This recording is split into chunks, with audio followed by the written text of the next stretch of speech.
Mesdames et messieurs, bonsoir. Merci de vous joindre à nous pour ce nouveau numéro de Politique. Politique s'intéressera ce soir à la rencontre de Moscou, une quadripartite qui réunit les 4 pays, l'Iran, la Turquie, la Syrie et la Russie, le pays d'accueil.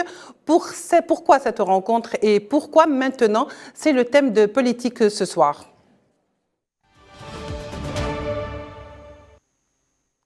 Le monde semble en pleine mutation avec le conflit en Ukraine. Les cartes de la géopolitique se redéploient, offrant des reconfigurations politiques, le plus souvent inattendues. Qui l'aurait cru?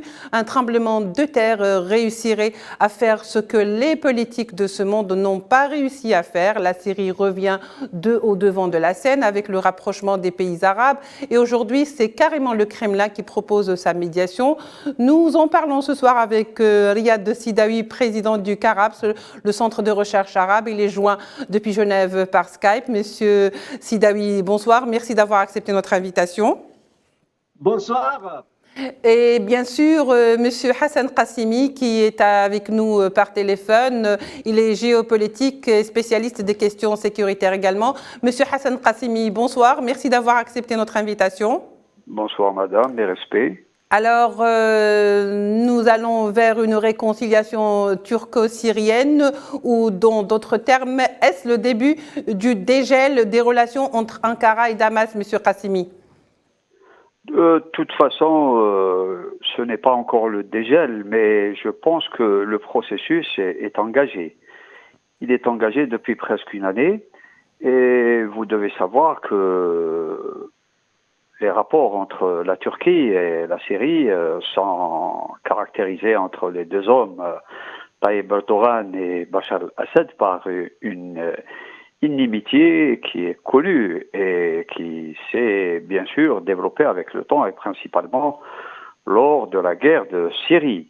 Et là, vous devez absolument savoir que pour Tayyip Erdogan, qui est un fin diplomate, un diplomate rusé, mais aussi un diplomate empreint d'une forte conscience de la réalité et des enjeux.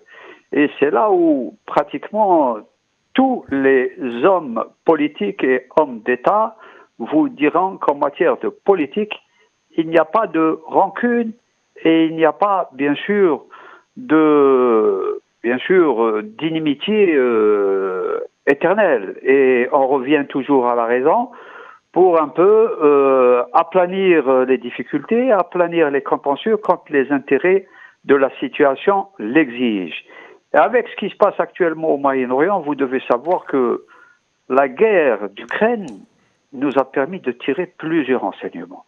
L'enseignement le plus important, c'est que c'est cette guerre qui peut se déplacer facilement et à tout moment vers d'autres zones du pays ou bien sûr d'autres pays qui peuvent connaître des redéfinitions des zones d'influence de manière brutale, à l'exemple de ce qui se déroule actuellement à l'est de l'Europe. Donc en Syrie, en Irak, en Russie, en Iran et dans les pays du Golfe, il y a une dynamique forte, une dynamique importante qui est marquée par la réelle politique de la nécessité de dépasser rapidement les antagonismes qui existent depuis plus d'une décennie au niveau de cette zone et de cette région névralgique et stratégique. Bien entendu, il y a des rapports de force. Vous avez les Américains, vous avez les Russes, vous avez les Chinois, vous avez les Iraniens et vous avez les Turcs, et chacun dans cette région se dispute une partie des intérêts stratégiques nécessaires à la sécurité et à la stabilité de chaque État. Bien sûr, là on pourrait peut-être tout à l'heure continuer la réflexion pour ne pas trop monopoliser la parole. Oui. Et j'essaierai aussi d'aborder d'autres points importants sur la même thématique. Oui. Alors, Monsieur Riyad Sidawi, est-ce que petit à petit on s'acheminerait vers une réconciliation éventuellement entre Damas et Ankara, sous l'égide bien sûr des Russes, ou est-ce qu'il est encore trop tôt pour se prononcer? Moi, je pense trop tôt pour prononcer. D'ailleurs, il faut souligner que le président Bachar al-Assad a donné une interview à l'agence de presse russe RIA Novosti. Il conditionne une réconciliation avec la Turquie de Tayyip Recep Erdogan. Absolument, oui. Premièrement, il dit rencontre avec Erdogan serait possible quand la Turquie sera prête de manière claire et sans hésitation à un retrait total de ses soldats du territoire syrien. Il ajoute, deuxième condition, il faudra aussi qu'Ankara cesse tout soutien au terrorisme. Tayyip Recep Erdogan est pragmatique. Je ne veux pas dire opportuniste, mais je veux dire pragmatique.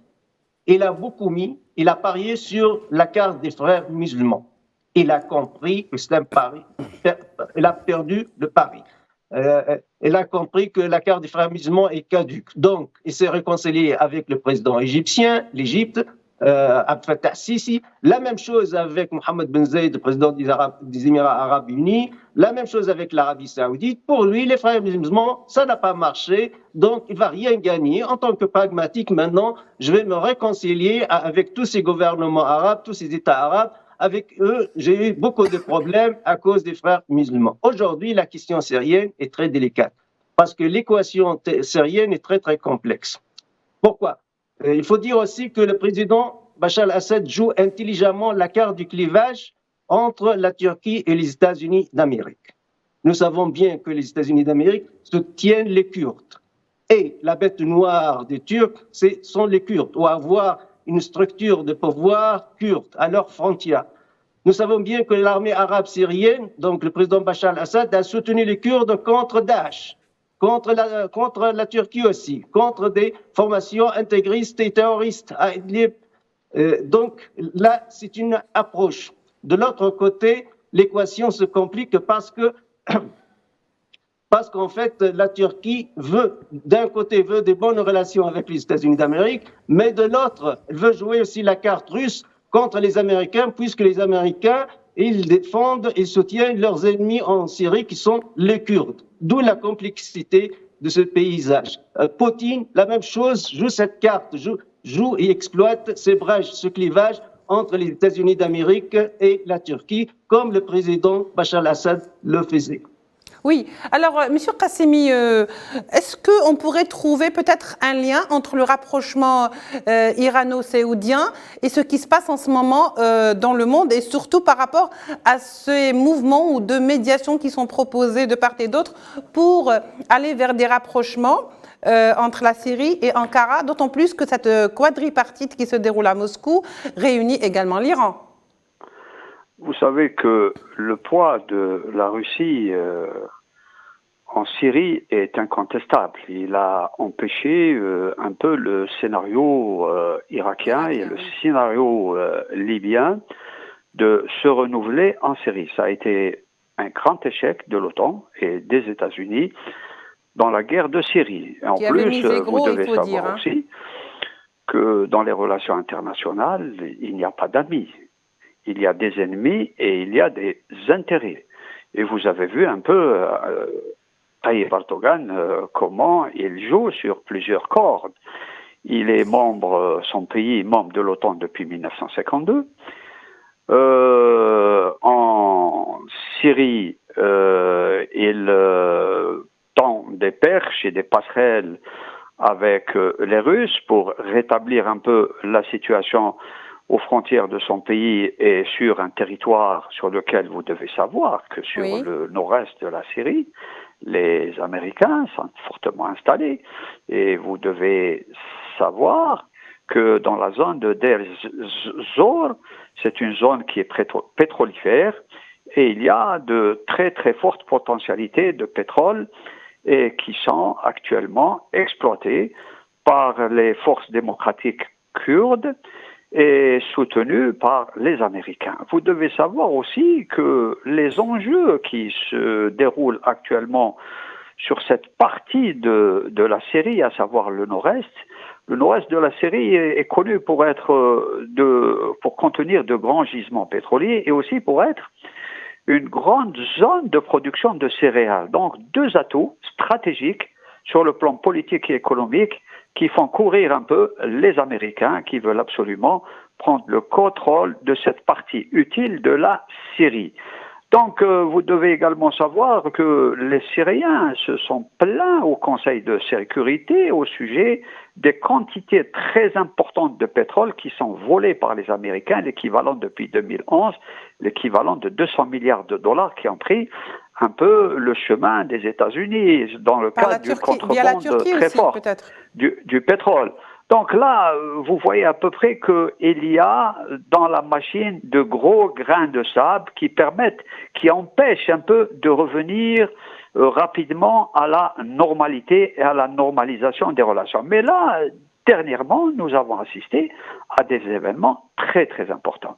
Il y a le puzzle de la normalisation qui est en train de se reconstituer. D'abord, la normalisation des relations entre l'Iran et l'Arabie saoudite, c'est un grand coup de tonnerre qui a explosé sur la tête d'abord de l'entité sioniste et qui a explosé aussi sur la tête des Américains qui ne s'attendaient pas à un tel scénario imprévu. Mais vous savez, pour les diplomates avertis, pour un peu les stratèges avertis, ce processus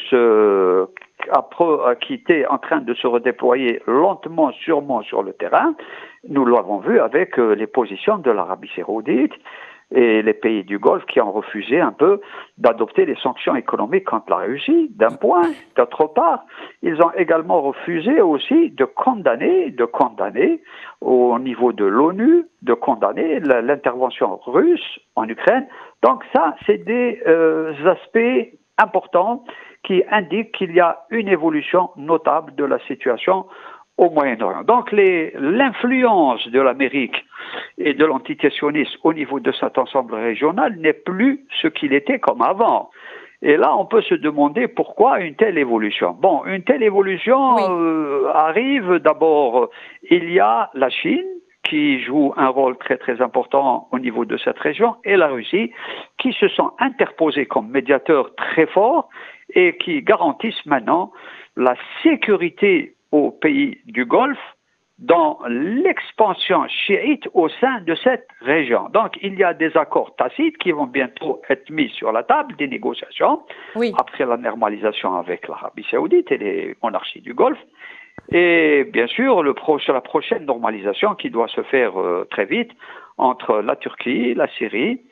Et vous êtes optimiste, Monsieur Qassimi? La Syrie, contre toute attente, revient par la grande porte, revient sur le plan régional et revient sur le plan supranational comme un partenaire sur lequel les pays du Golfe ont l'intention de normaliser leurs relations pour prendre en charge un certain nombre de situations qui deviennent maintenant très lourdes à supporter.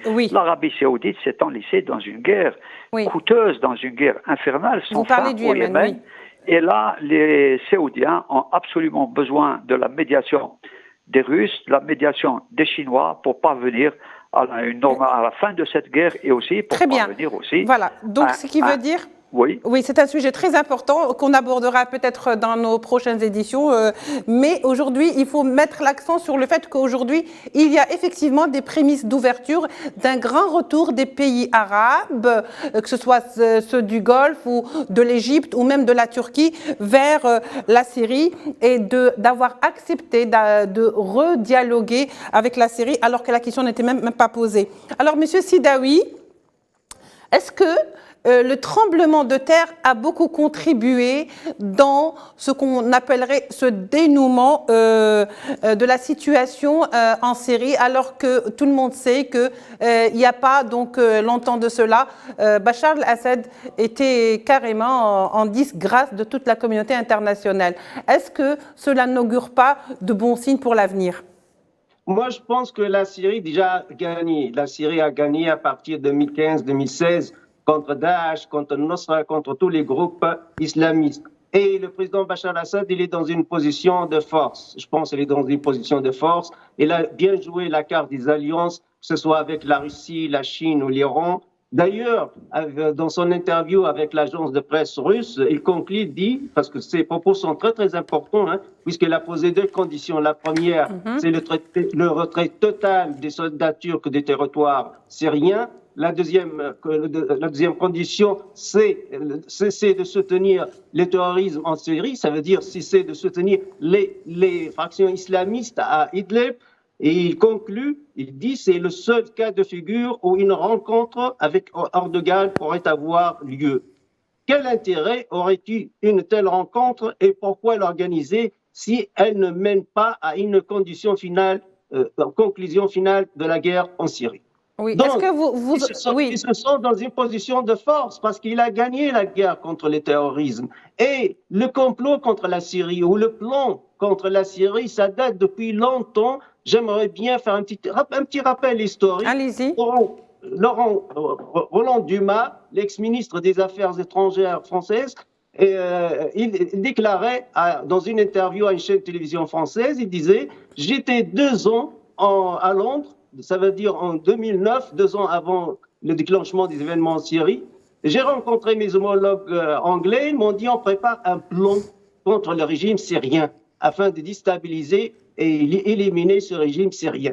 Quand le journaliste français lui a posé la question, mais pour quelle raison, Roland Dumas, qui est ex-ministre des Affaires étrangères, a répondu, c'est un régime qui ne veut pas signer des accords de paix avec Israël, il soutient la résistance palestinienne, il soutient la résistance libanaise, il gêne dans la région, donc il y a un compromis afin d'éliminer, de supprimer ce régime.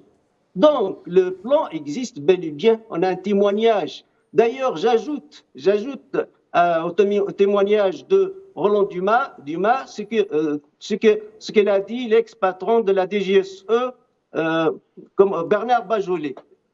À l'époque, il était en exercice au pouvoir. Il était déjà patron de la DGSE, les services secrets français. Le 27 octobre 2015 à Washington, Bernard Bajolet, en tant que directeur de la DGSE, les services secrets étrangers français, disait à Washington, il faut oublier les cartes actuelles de la Syrie et de l'Irak. Il y a de nouvelles cartes qui se composent. On est en train de voir de nouvelles cartes. Donc, il y avait un plan. On est face à des témoignages de hauts responsables occidentaux. Ce plan a échoué. Pourquoi ce plan a échoué? Il a été déjoué par Poutine. Oui, tout d'abord, la résistance syrienne. Il faut dire l'armée nationale arabe syrienne, le peuple syrien, la résistance syrienne et le soutien régional de l'Iran et surtout l'intervention massive, claire et nette de la Russie. L'intervention claire et nette et massive de la Russie et de la Chine. Il y a aussi le soutien au sein des conseils de sécurité. Toutes les résolutions contre la Syrie ont été bloquées par soit un veto russe ou double veto russe et chinois. Même un seul veto, ça suffit. Quand on a posé la question aux Chinois, mais pourquoi vous aussi vous utilisez votre veto? D'habitude, c'est l'abstention. Les Chinois, ils ont dit game is over. Game is over. C'est fini. Le printemps arabe, on a compris de quoi il s'agit. Maintenant, on utilise le droit de veto afin de protéger la Syrie contre toute agression occidentale. Alors, bien sûr, Bachar al-Assad, vous le disiez tout à l'heure, Monsieur Sidawi, qu'il avait conditionné tout dialogue direct avec Erdogan par le retrait des troupes turques qui se trouveraient donc en Syrie, mais également des Syriens qui sont soutenus par la Turquie. Est-ce que vous pensez, Monsieur Qassimi, et ma question s'adresse à vous, que les revendications ou les conditions de Bachar seront exaucées ou écoutées, du moins, par Ankara? Vous savez qu'il y a des réunions et des pourparlers qui se tiennent entre Ankara et Damas, bien sûr, et il y a des médiateurs forts et importants, comme la Russie et la Chine, et qui sont derrière le rapprochement des points de vue. Bien sûr, il y aura, si vous avez entendu les déclarations qui ont été faites lors de cette entrevue, qu'il y aura bientôt une réunion des ministres des Affaires étrangères entre 3 pays, la Turquie, la Russie et la Syrie, et peut-être l'Iran, puis pour préparer un sommet quadripartite ou tripartite, un sommet des présidents. Donc, et là, il y aura d'ici quelques mois, peut-être avant, il y aura des décisions très très importantes devant absolument baliser le chemin de la normalisation et notamment de toutes les problématiques concernant les ingérences étrangères se trouvant au nord-est de la Syrie. Et là, au nord-est de la Syrie, s'il n'y a pas uniquement les troupes américaines et les troupes turques, il y a les troupes américaines qui doivent aussi se préparer à partir et à quitter le pays pour permettre un peu à la Syrie de retrouver l'intégralité de la souveraineté sur leur territoire. Et là, il y aura bien sûr entre Kurdes, Turcs, Syriens avec la médiation turque, avec la médiation russe, il y aura le gros dossier kurde et sur lequel il y aura bien sûr en concertation avec pratiquement, il y a un état de fait kurde qui s'est installé au nord-est de la Syrie, et là il y aura certainement des pourparlers comme en Irak, pour d'abord sortir de l'impasse actuelle, mettre en place la construction d'institutions d'un État centralisé ou fédéral. Maintenant, tout dépend des pourparlers et du dialogue politique stratégique qui sera mené entre toutes les parties à l'occasion de ces pourparlers. Et là, il y a aussi la position des monarchies du Golfe. Les monarchies du Golfe ont l'intention de soutenir fortement Bachar al-Assad. D'abord sur un dossier très très important, c'est sur celui de la reconstruction de la Syrie. Vous devez savoir que la reconstruction de la Syrie a été évaluée à peu près à 200 milliards de dollars. Donc c'est un gros magot. Et là, les Saoudiens et les Qataris et les Émiratis peuvent jouer un grand rôle dans la reconstruction de ce pays. Et vous devez savoir aussi que derrière les conclusions et les conséquences collatérales de cette normalisation, c'est d'abord de remettre en cause un peu le piège et de détruire le piège qui s'est renfermé sur les Arabes, les pays du Golfe, et qui a été construit par le Mossad et par la CIA, c'est de vouloir planter au cœur des Arabes la confrontation entre chiites et sunnites. Et le rapprochement entre saoudiens et iraniens, l'une des premières conséquences, c'est de remettre un peu au musée cette confrontation qui a été mise en place par les sionistes, par le Mossad, devant faire croire que le grand Satan et le grand diable, c'est l'Iran, et ce qui a fait un peu dans le temps, un peu envenimer la situation entre les Arabes et les Iraniens. Donc ça, c'est la première conséquence. Et la deuxième conséquence rapidement de ce rapprochement, c'est de remettre en cause le processus de normalisation de l'accord d'Abraham, qui a été un véritable hold-up, une véritable plaisanterie, une fumisterie, une piraterie, qui a permis aux sionistes d'avoir une normalisation à l'œil, sans contrepartie, mais qui a permis aussi, entre-temps,